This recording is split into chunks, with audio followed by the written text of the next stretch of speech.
It's got some roster moves made a little bit ago, about a half hour ago, made official, and not really a surprise. Steven Carlson, fourth tight end, if you will, on IR, as well as Ryan Switzer and a couple of guys cut. None of these really big surprises. I guess when you're going from 90 to 85, there isn't anything that's a huge surprise. Yeah, Steven Carlson's obviously the biggest news. I thought he was going to make the roster. He's at fourth tight end. We know Kevin Stefanski loves to use his 2 and 3 tight end sets. So now the question for me becomes, all right, do you keep a fourth guy, whether or not it's somebody on your roster, or go and find somebody, when cuts happen?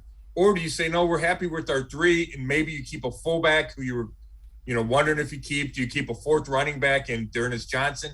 I think those are the kind of long-term decisions that need to be made. And, you bring up the fullback. Johnny Stanton looked pretty good and looked really versatile, and that's a guy that did play tight end at one point in time in his career, so you might be able to use him there in a pinch. Is that kind of where you were going with that? Yeah, I mean, it's interesting because, they ran him. They used him in a bunch of different ways, like you mentioned on Saturday night.